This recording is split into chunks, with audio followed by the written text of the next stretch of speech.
Chapter 13 of The Phantom of the Opera by Gaston Leroux. A master stroke of the trapdoor lover. Raoul and Christine ran, eager to escape from the roof and the blazing eyes that showed only in the dark, and they did not stop before they came to the 8th floor on the way down. There was no performance at the opera that night, and the passages were empty. Suddenly a queer-looking form stood before them and blocked the road. "No, not this way," and the form pointed to another passage by which they were to reach the wings. Raoul wanted to stop and ask for an explanation, but the form, which wore a sort of long frock-coat and a pointed cap, said, "Quick! Go away, quickly!" Christine was already dragging Raoul, compelling him to start running again. "But who is he? Who is that man?" he asked. Christine replied, "It's the Persian." "What's he doing here?" "Nobody knows. He is always in the opera." "You are making me run away for the first time in my life. If we really saw Eric, what I ought to have done was to nail him to Apollo's lyre, just as we nail the owls to the walls of our Breton farms, and there would have been no more question of him." "My dear Raoul, you would first have had to climb up to Apollo's lyre. That is no easy matter." "The blazing eyes were there." "Oh, you are getting like me now, seeing him everywhere. What I took for blazing eyes was probably a couple of stars shining through the strings of the lyre." And Christine went down another floor, with Raoul following her. "As you have quite made up your mind to go, Christine, I assure you it would be better to go at once. Why wait for tomorrow? He may have heard us tonight." "No, no, he is working, I tell you, at his Don Juan triumphant, and not thinking of us." "You're so sure of that you keep on looking behind you." "Come to my dressing room." "Hadn't we better meet outside the opera?" "Never, till we go away for good. It would bring us bad luck if I did not keep my word. I promised him to see you only here." "It's a good thing for me that he allowed you even that. Do you know," said Raoul bitterly, "that it was very plucky of you to let us play at being engaged?" "Why, my dear, he knows all about it. He said—" "I trust you, Christine. Monsieur de Chagny is in love with you, and is going abroad. Before he goes, I want him to be as happy as I am." "Are people so unhappy when they love?" "Yes, Christine, when they love and are not sure of being loved." They came to Christine's dressing room. "Why do you think that you're safer in this room than on the stage?" asked Raoul. "You heard him through the walls here, therefore he can certainly hear us." "No, he gave me his word not to be behind the walls of my dressing room again, and I believe Eric's word. This room and my bedroom on the lake are for me exclusively, and not to be approached by him." "How can you have gone from this room into that dark passage, Christine? Suppose we try to repeat your movements, shall we?" "It is dangerous, dear, for the glass might carry me off again, and instead of running away I should be obliged to go to the end of the secret passage to the lake, and there call Eric." "Would he hear you?" "Eric will hear me wherever I call him. He told me so. He is a very curious genius. You must not think, Raoul, that he is simply a man who amuses himself by living underground. He does things that no other man could do. He knows things which nobody in the world knows." "Take care, Christine. You are making a ghost of him again." "No, he is not a ghost. He is a man of heaven and earth. That is all." "A man of heaven and earth. That is all. A nice way to speak of him. And are you still resolved to run away from him?" "Yes, tomorrow." "Tomorrow you will have no resolve left." "Then, Raoul, you must run away with me in spite of myself. Is that understood?" "I shall be here at 12 tomorrow night. I shall keep my promise, whatever happens. You say that after listening to the performance he is to wait for you in the dining room on the lake?" "Yes." "And how are you to reach him if you don't know how to go out by the glass?" "Why, by going straight to the edge of the lake." Christine opened a box, took out an enormous key, and showed it to Raoul. "What's that?" he asked. "The key of the gate to the underground passage in the Rue Scribe." "I understand, Christine. It leads straight to the lake. Give it to me, Christine, will you?" "Never," she said. "That would be treacherous." Suddenly Christine changed color. A mortal pallor overspread her features. "Oh, heavens!" she cried. "Eric, Eric, have pity on me." "Hold your tongue," said Raoul. "You told me he could hear you." But the singer's attitude became more and more inexplicable. She wrung her fingers, repeating with a distraught air, "Oh, heaven! Oh, heaven!" "But what is it? What is it?" Raoul implored. "The ring! The gold ring he gave me." "Oh, so Eric gave you that ring?" "You know he did, Raoul. But what you don't know is that when he gave it to me, he said, 'I give you back your liberty, Christine, on condition that this ring is always on your finger. As long as you keep it you will be protected against all danger, and Eric will remain your friend.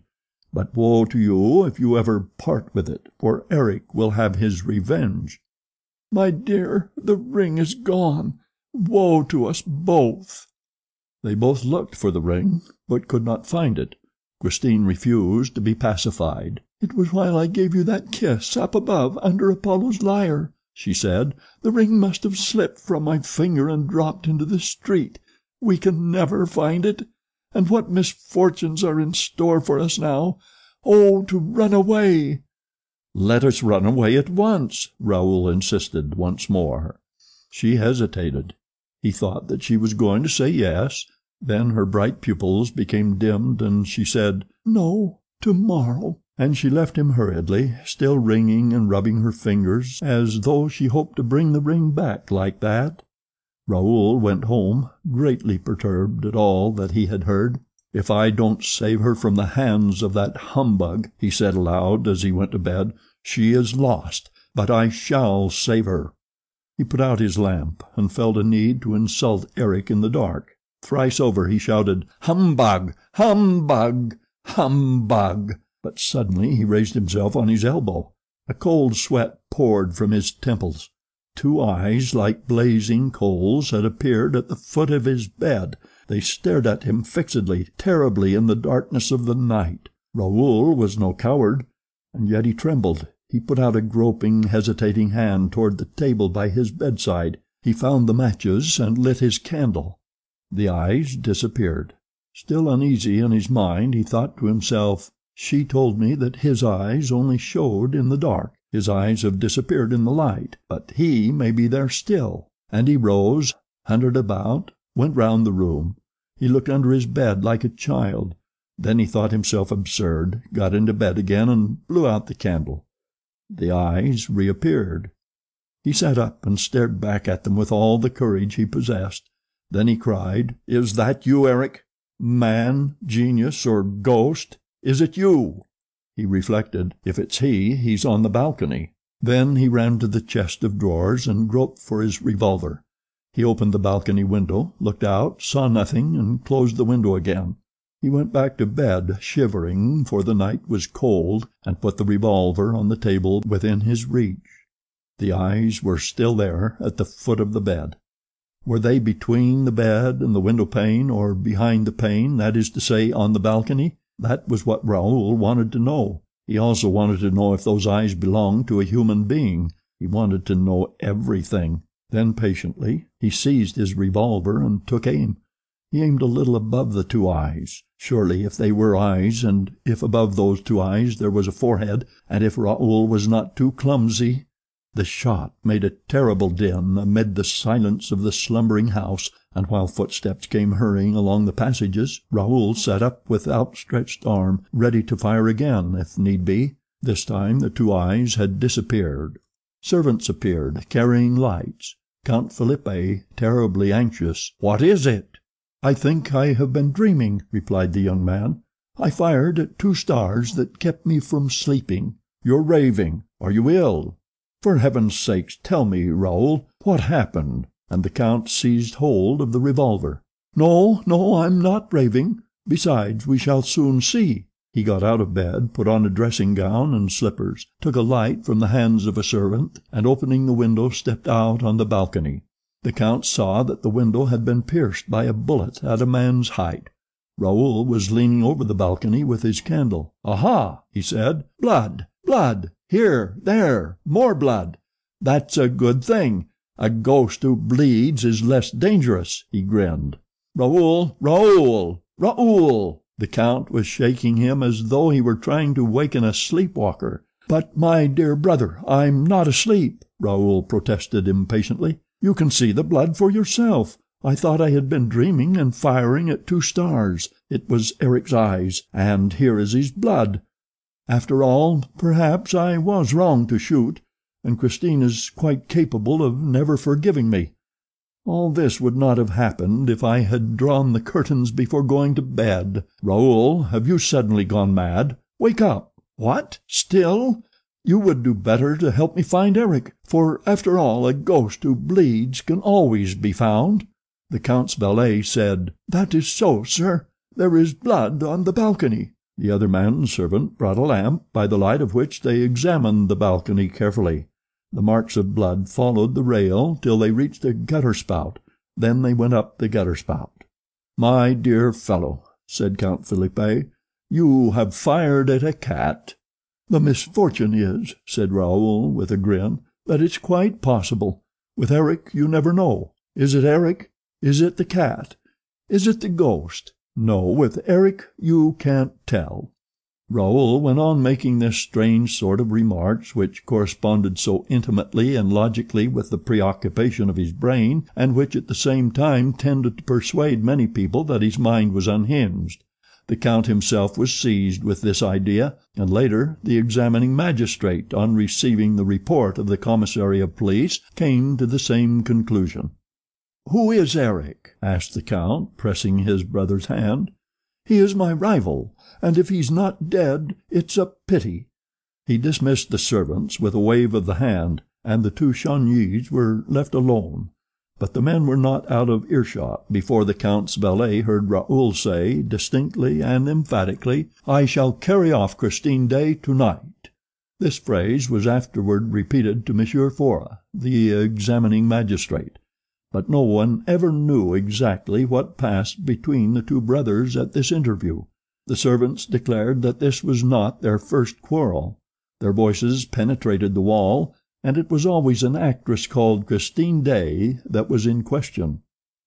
At breakfast, the early morning breakfast, which the Count took in his study, Philippe sent for his brother. Raoul arrived silent and gloomy. The scene was a very short one. Philippe handed his brother a copy of the Epoch and said, "Read that."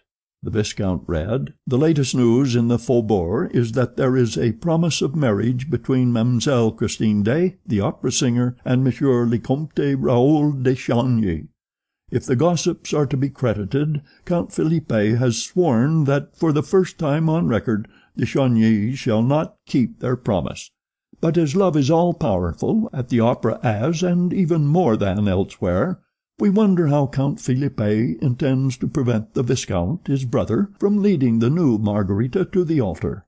The 2 brothers are said to adore each other, but the Count is curiously mistaken if he imagines that brotherly love will triumph over love pure and simple." "You see, Raoul," said the Count, "you are making us ridiculous. That little girl has turned your head with her ghost stories." The Viscount had evidently repeated Christine's narrative to his brother during the night. All that he now said was, "Goodbye, Philippe. Have you quite made up your mind? You are going tonight? With her?" No reply. "Surely you will not do anything so foolish. I shall know how to prevent you." "Goodbye, Philippe," said the Viscount again, and left the room. This scene was described to the examining magistrate by the Count himself, who did not see Raoul again until that evening at the opera, a few minutes before Christine's disappearance. Raoul, in fact, devoted the whole day to his preparations for the flight. The horses, the carriage, the coachman, the provisions, the luggage, the money required for the journey, the road to be taken (he had resolved not to go by train so as to throw the ghost off the scent), all this had to be settled and provided for, and it occupied him until 9 o'clock at night. At 9 o'clock a sort of travelling barouche, with the curtains of its windows close down, took its place in the rank on the rotunda side. It was drawn by 2 powerful horses, driven by a coachman, whose face was almost concealed in the long folds of a muffler. In front of this travelling carriage were 3 broughams, belonging respectively to Carlotta, who had suddenly returned to Paris, to Sorelli, and at the head of the rank to Comte Philippe de Chagny. No one left the barouche. The coachman remained on his box, and the 3 other coachmen remained on theirs. A shadow in a long black cloak and a soft black felt hat passed along the pavement between the rotunda and the carriages, examined the barouche carefully, went up to the horses and the coachman, and then moved away without saying a word. The magistrate afterward believed that this shadow was that of the Vicomte Raoul de Chagny, but I do not agree, seeing that that evening, as every evening, the Vicomte de Chagny was wearing a tall hat, which hat, besides, was subsequently found. I am more inclined to think that the shadow was that of the ghost, who knew all about the whole affair, as the reader will soon perceive. They were giving Faust, as it happened, before a splendid house. The faubourg was magnificently represented, and the paragraph in that morning's Epoch had already produced its effect, for all eyes were turned to the box in which Count Philippe sat alone, apparently in a very indifferent and careless frame of mind. The feminine element in the brilliant audience seemed curiously puzzled, and the Viscount's absence gave rise to any amount of whispering behind the fans. Christine Daae met with a rather cold reception. That special audience could not forgive her for aiming so high. The singer noticed this unfavorable attitude of a portion of the house, and was confused by it. The regular frequenters of the opera, who pretended to know the truth about the Viscount's love story, exchanged significant smiles at certain passages in Margarita's part, and they made a show of turning and looking at Philippe de Chagny's box when Christine sang, "I wish I could but know who was he that addressed me, if he was noble, or, at least, what his name is." The Count sat with his chin on his hand and seemed to pay no attention to these manifestations. He kept his eyes fixed on the stage, but his thoughts appeared to be far away. Christine lost her self-assurance more and more. She trembled. She felt on the verge of a breakdown. Carolus Fonta wondered if she was ill, if she could keep the stage until the end of the garden act. In the front of the house people remembered the catastrophe that had befallen Carlotta at the end of that act, and the historic quack which had momentarily interrupted her career in Paris. Just then Carlotta made her entrance in a box facing the stage, a sensational entrance. Poor Christine raised her eyes upon this fresh subject of excitement. She recognized her rival. She thought she saw a sneer on her lips. That saved her. She forgot everything in order to triumph once more. From that moment the prima donna sang with all her heart and soul. She tried to surpass all that she had done till then, and she succeeded. In the last act, when she began the invocation to the angels, she made all the members of the audience feel as though they too had wings. In the center of the amphitheater a man stood up and remained standing facing the singer. It was Raoul. "Holy angel in heaven blessed!" And Christine, her arms outstretched, her throat filled with music, the glory of her hair falling over her bare shoulders, uttered the divine cry, "My spirit longs with thee to rest." It was at that moment that the stage was suddenly plunged in darkness. It happened so quickly that the spectators hardly had time to utter a sound of stupefaction, for the gas at once lit up the stage again. But Christine Daae was no longer there. What had become of her? What was that miracle? All exchanged glances without understanding, and the excitement at once reached its height. Nor was the tension any less great on the stage itself. Men rushed from the wings to the spot where Christine had been singing that very instant. The performance was interrupted amid the greatest disorder. Where had Christine gone? What witchcraft had snatched her away before the eyes of thousands of enthusiastic onlookers and from the arms of Carolus Fonta himself?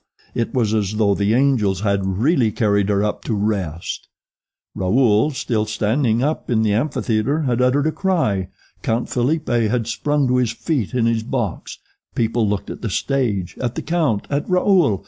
and wondered if this curious event was connected in any way with the paragraph in that morning's paper. But Raoul hurriedly left his seat, the Count disappeared from his box, and while the curtain was lowered the subscribers rushed to the door that led behind the scenes. The rest of the audience waited amid an indescribable hubbub. Everyone spoke at once. Everyone tried to suggest an explanation of the extraordinary incident. At last the curtain rose slowly, and Carolus Fonta stepped to the conductor's desk and in a sad and serious voice said: "Ladies and gentlemen, an unprecedented event has taken place and thrown us into a state of the greatest alarm. Our sister artist, Christine Daae, has disappeared before our eyes, and nobody can tell us how." End of chapter 13.